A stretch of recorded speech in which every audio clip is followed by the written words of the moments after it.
Vamos para a nossa coluna do Luiz Felipe Pondé, a hora da coluna, então, Sem Dó, com o filósofo e escritor Luiz Felipe Pondé, que participa sempre da nossa programação no TMC 360, no Link TMC também, toda terça, quinta e sexta.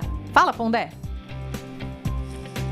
E finalmente saiu, digamos assim, o resultado desse longo processo sobre a tentativa de golpe envolvendo Bolsonaro e sua quadrilha. O Brasil precisava mesmo de que, por um lado, a direita se livrasse do Bolsonaro e, por outro lado, a esquerda se livrasse do Lula, porque são dois elementos que dominam a política brasileira atualmente já há alguns anos e só alimenta e piora a polarização.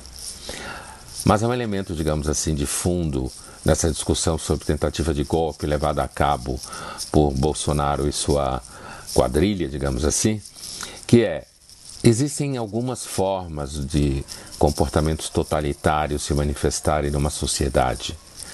A primeira é essa, óbvia, evidente, que é quando um grupo tenta simplesmente destruir a ordem democrática, deslegitimando eleições, querendo derrubar aqueles que ganharam a eleição, no caso Lula em 2022, e essa é a forma mais conhecida e que, nesse momento histórico, pela primeira vez, aparentemente, o Brasil consegue botar o dedo nessa ferida. Mas existem outras formas mais sofisticadas, entre aspas, de processos totalitários dominarem uma sociedade. E quando a gente observa, por exemplo, a experiência da primeira metade do século XX, e a gente vê, por exemplo, o fascismo e o nazismo e a própria Revolução Comunista na União Soviética, a gente percebe que essa outra forma é aquela que é, de um certo modo, invisível, lenta, gradual, que você não consegue dizer exatamente onde ela está, e quase, se a gente fosse citar o Zygmunt Bauman, diríamos que é uma forma líquida de estabelecimento de processos totalitários na sociedade.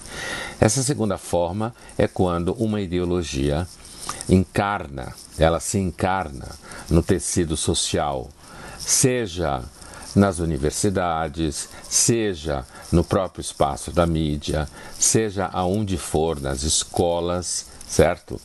Normalmente em espaços que se produz conhecimento, conteúdo, e essa forma ela vai minando a diversidade de opiniões nesse espaço. E esse processo de minar a diversidade de opiniões não acontece através de um golpe, digamos assim.